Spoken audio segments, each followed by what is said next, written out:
Good morning and welcome to the early morning Sunday show, the vinyl community's longest running consistent Sunday show.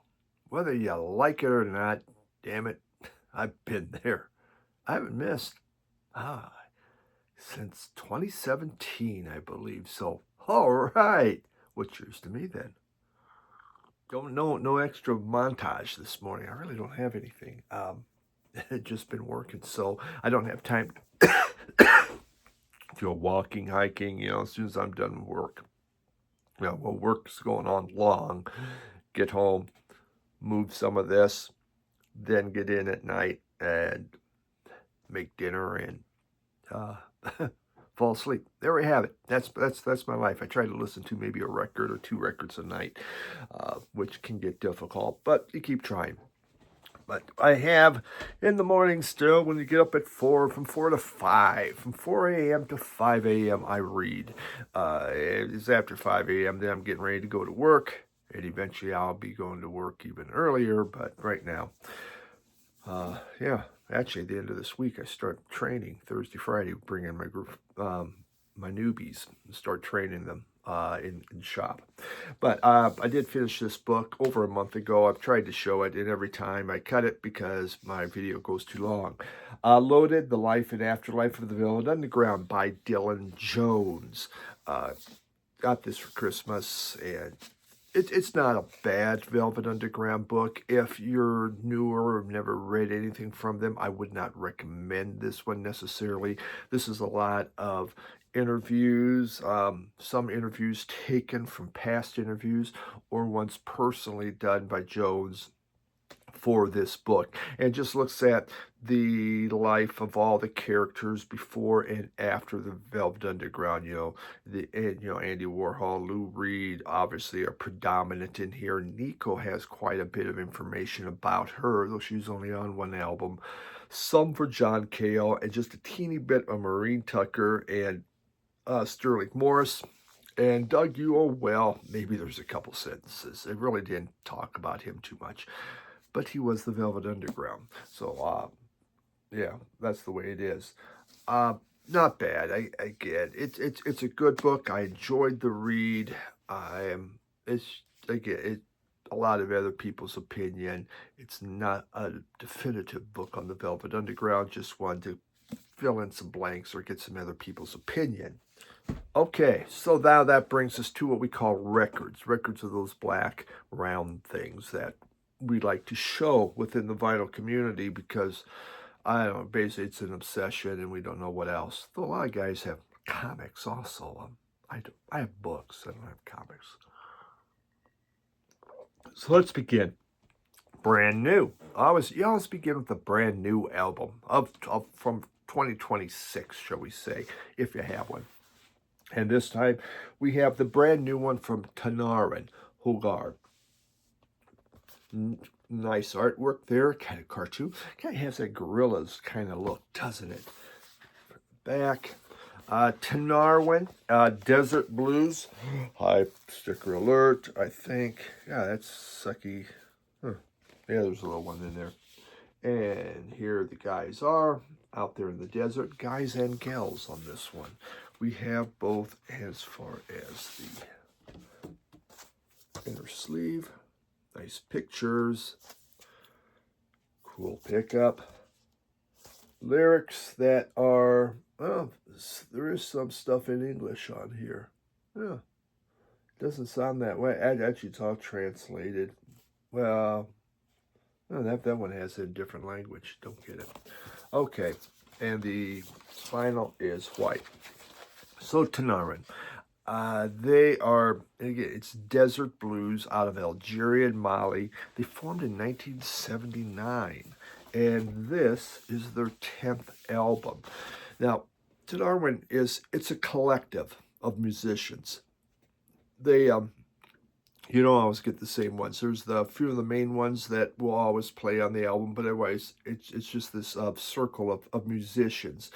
And they were all actually, they started, they were nomads, so they're trained by Gaddafi back in the 70s, Gaddafi was trying to make a regiment of Terang fighters. They're out of Mali, but Mali was having all this civil war. They were fighting with Algeria, so they came in. They were trained by Gaddafi.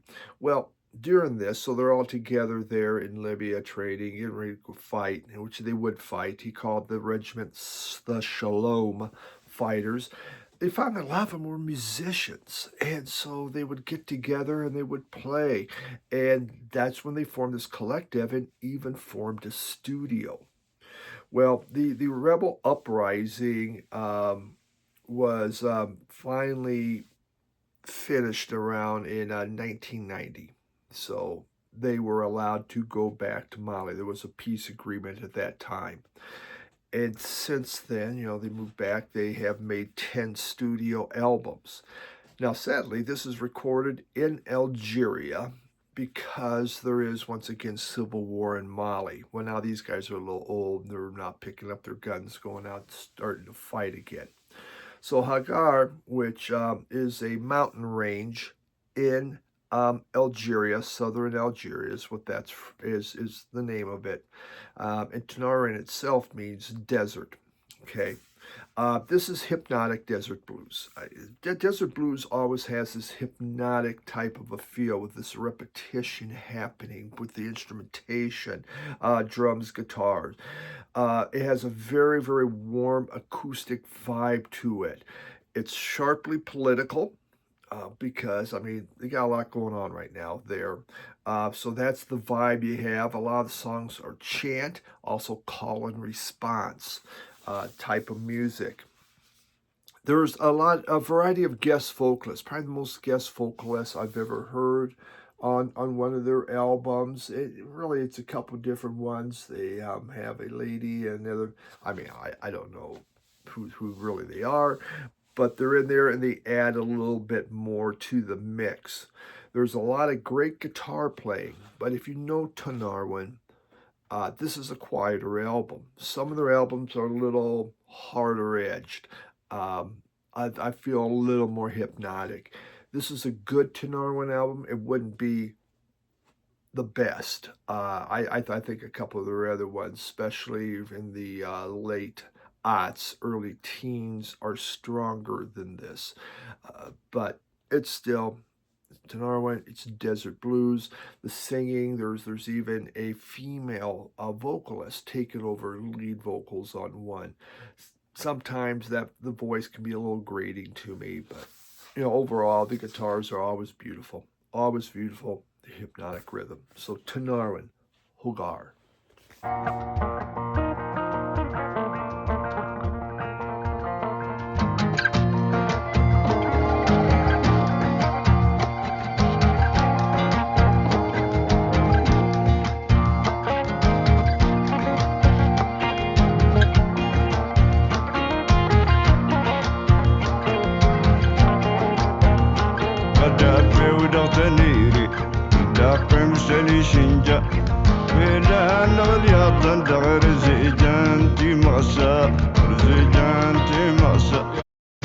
أخلاقكم شنطي ومجركة لنهاري بس أخلاقكم يدي وانتك ياقن وارجوط الفلاون يدي وانتك ياقن وارجوط الفلاون No se olviden sus hermanas ni las madres ni las. Next album. Very excited about this. This was a recommendation from one of you in the VC.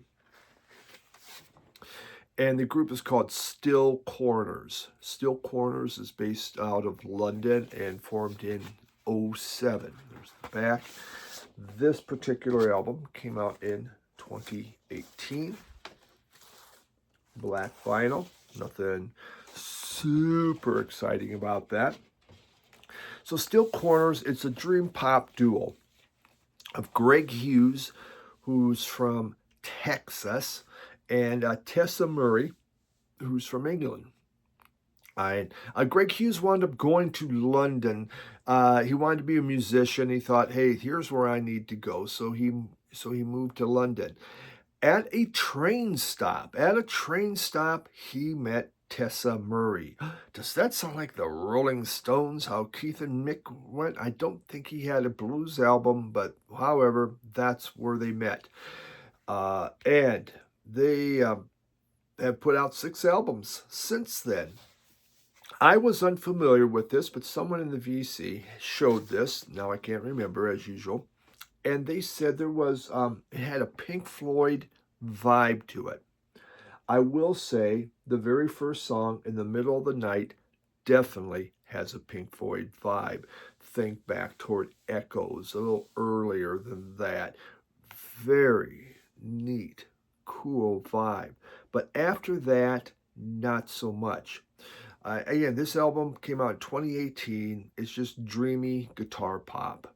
But I absolutely loved this album. It has been playing a lot. It was recorded in Austin, Texas, and it's very atmospheric, has all these soundscapes in it. The vocals, yeah, they're dreamy. Think Mazzy Star, but also think Chris Isaac when you're listening to this. It kind of comes up. Middle of the Night is, I said, the very first song. In the Middle of the Night, definite Pink Floyd vibe going on. Really liked it. But there's a song called The Message. It's the next one that comes right up. And there's this beautiful twangy guitar. You swear to God, Chris Isaac's playing on it. It has that kind of sound to it. It's just the Wicked Game vibe happening. Incredibly good song. Then there's like Blue Lagoon and Dreamlands. And on those, they have more of that synth pop that they're known for. So that feel comes back in there. But for the most part, it's just that twang of that guitar, that Chris Isaac type feel. Just it's a beautiful album. The music's haunting. I went and bought their latest one that came out in 2024. That I was hoping would be in by the time I did this video, but it isn't. But yeah, really like this. This is Still Quarters. I should name the name of the album is called Slow Air. Slow Air, Still Quarters.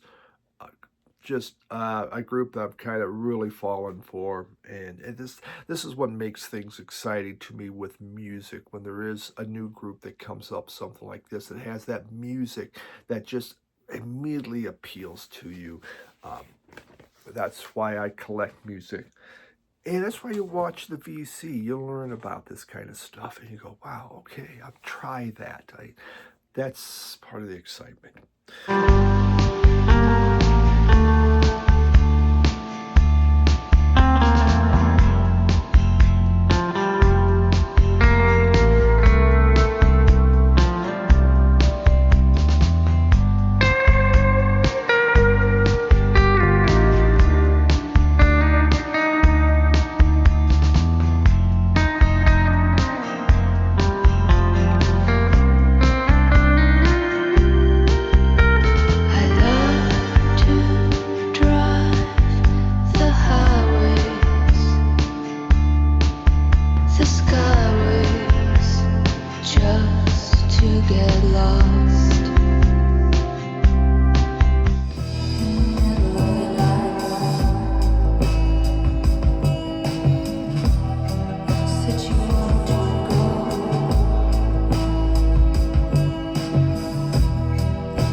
Us to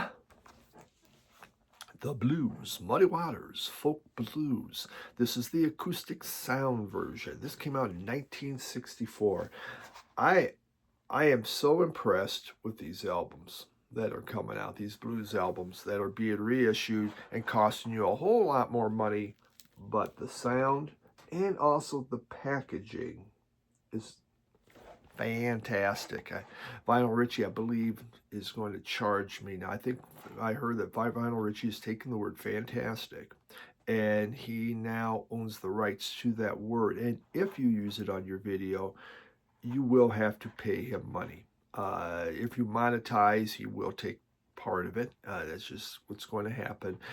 Otherwise, he's going to come at you. So you have to be careful and really not use that word or try to sneak it in, because if he hears it, you're paying. Okay, so this is that phenomenal. Okay, really great. This is one of the all-time great blues albums. It's stripped back acoustic performance.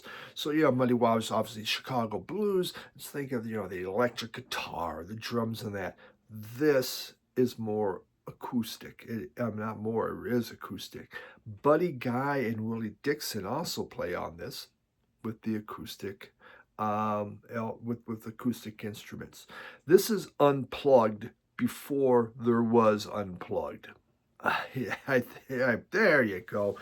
It's very intimate type album, and it is considered by a lot of hi-fi people that have these beautiful hi-fi systems as one of the ultimate albums to have, because it was just gorgeously made for the hi-fi. Um, and the acoustic sounds have really come out. This thing sounds absolutely amazing. It's a very haunting and intimate album. Hey, that's twice I've used the word haunting. Maybe that's my word, but it is. His voice, beautiful. Great Muddy Waters album.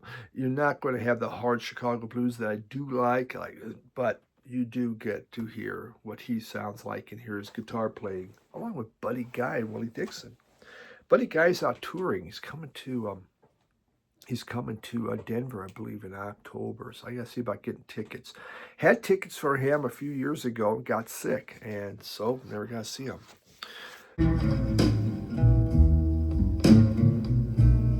Well, I know my little baby,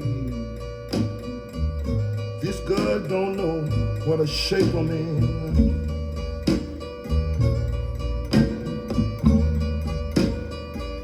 You know I haven't had no loving, boy, you know, and God knows when. Record Store Day album, Primal Scream. This was phenomenal. Yeah, I really enjoyed this album. And look, this is Record Store Day, and on the inner sleeve, it's not white. It's just not white. So, wow, what happened? Record Store Day, and it is a beautiful, vibrant blue, absolutely gorgeous. What this did is it took two EPs that were from 1987 from Primal Scream. Now, they formed in 82 in Glasgow, so, go Scotland.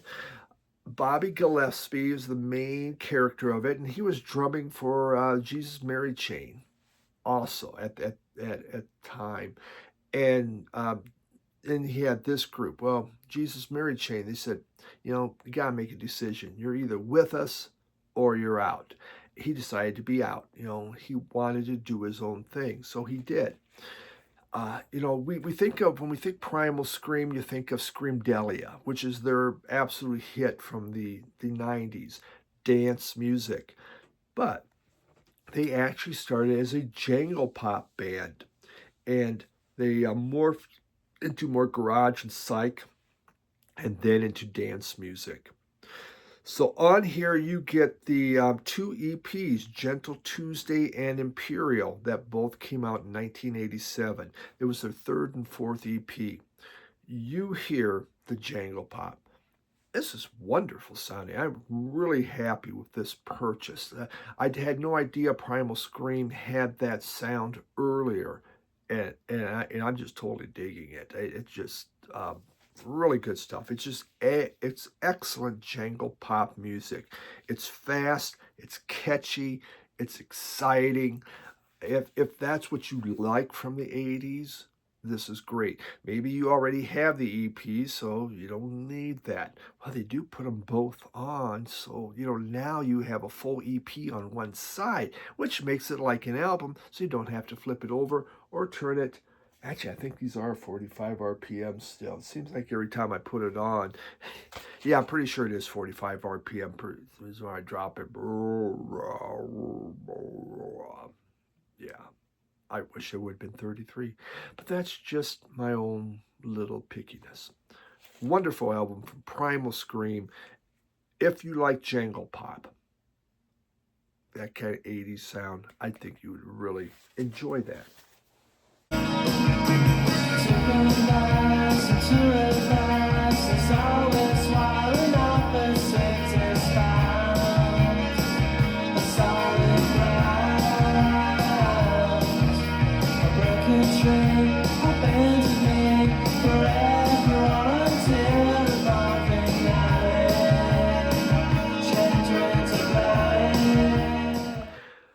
Well, that was out of Glasgow, still corners. They formed in London. Well, Muddy Waters, Chicago. Let's just keep going. From London, Heir Apparent.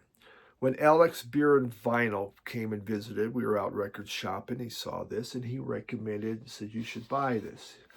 Now, it does have that, so that was kind of a little busted up there. So I would say this isn't the best, but they're out of Belfast. They formed in 67 and broke up in 1970. And they did one album, and that's on Buddha Records. They formed in Belfast, but they moved to London fairly early, and they signed with Chas Chandler there in London, who was, obviously making a name for himself. They were originally called The People. Hi, name of the band? We're The People. Well, yeah, I know you are, but what's the name of your band? And they changed it to Heir Apparent. I'm pretty sure I just said that right, Heir Apparent. They put out one single. So they had one single and it became a hit. And then because they had that one hit single, suddenly they got to tour the U.S. and open for the Animals because of Chas Chandler. So they're opening for the Animals. They also, and touring with North America, they did openings for Jimi Hendrix and Soft Machine. So that one hit single got them a lot of traction and they became really well known. So what happened is Hendrix he really liked these guys, or they asked, hey, would you produce an album? So this album was produced by Jimi Hendrix. Also, he plays on this album.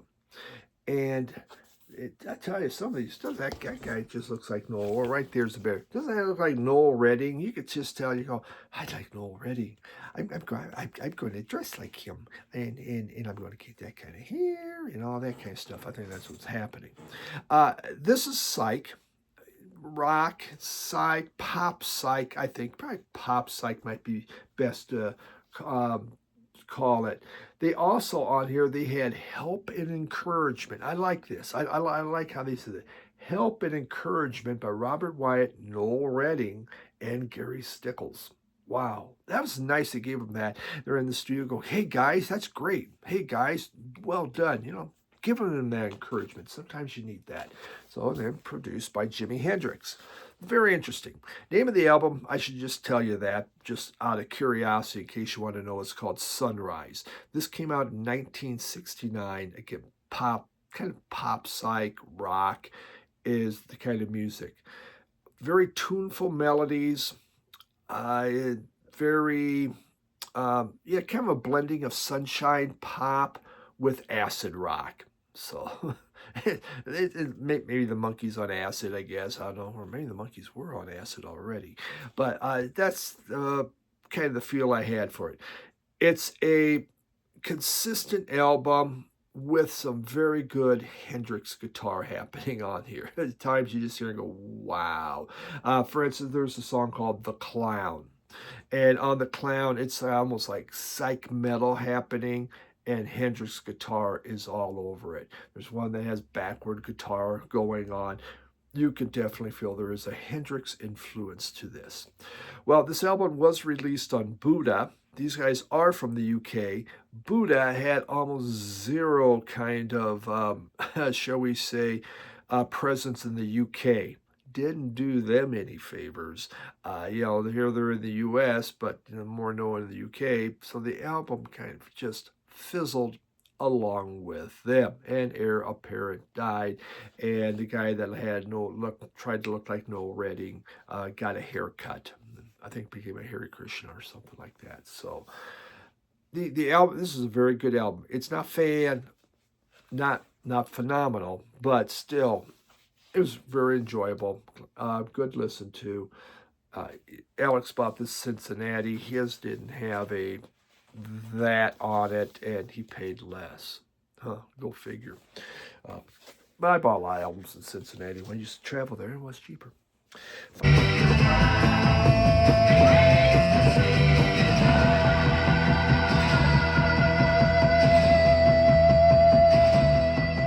loves little girls and little boys. He always buys them lots of toys.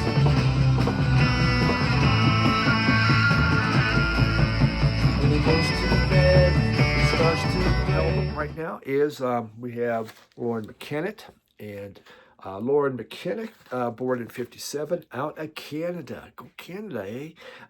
Celtic fusion, new age type music, best known for it. She had the one huge hit called Mummer's Dance, and that thing really took off. And a mummer is a play or folk plays from the book in that from medieval times, and it came from the album 1997 album, Book of what was it? Book of Secrets. She fell in love with Celtic music on a visit to Ireland she had in 1974, and it kind of became her passion. In fact, she went back to Toronto and began busking and playing a lot of Celtic type songs. She's put out 10 studio albums. This is the greatest hits. This was on clearance. It was a super value at Barnes & Noble, and I love the Mummer's Dance.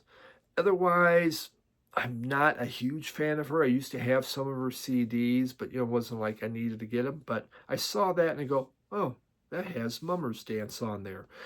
She had some tragedy. 1998, it was kind of sad. Her fiance, her brother, and an extremely close friend all died in a boating accident. All of them. Talk about losing 3 people that mean everything to you. Wow, that's heavy. Very, very heavy. This music just has a big Celtic influence. And if you really enjoy Celtic, slower Celtic, I think you would really like this. Myself, I like jigs and reels. I like when the Celtic music is making you kick up your heels, jump around, not moving your arms and kicking your feet. Give me a jig, give me a reel, and I'm one happy boy. But she has a great voice. It has Mummer's Dance. So, yeah, it has Mummer's Dance. I got it super cheap.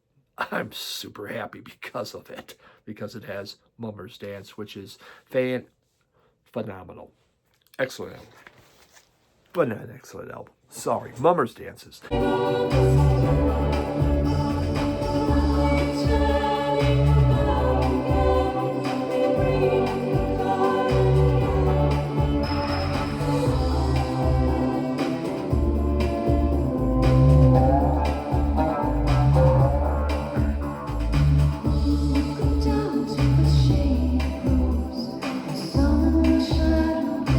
That's all we got for this week. Thank you once again, as always, for tuning in. No idea if I have any other videos coming out this week, because I don't know really what's going on. Things are disappearing quickly, which is what I want. Yeah, getting there. Thank you. Have yourself a great week. I think mine's is going to suck, but... oh well, that's the way it is. When I get moved in, it'll be really nice. Bye, everyone.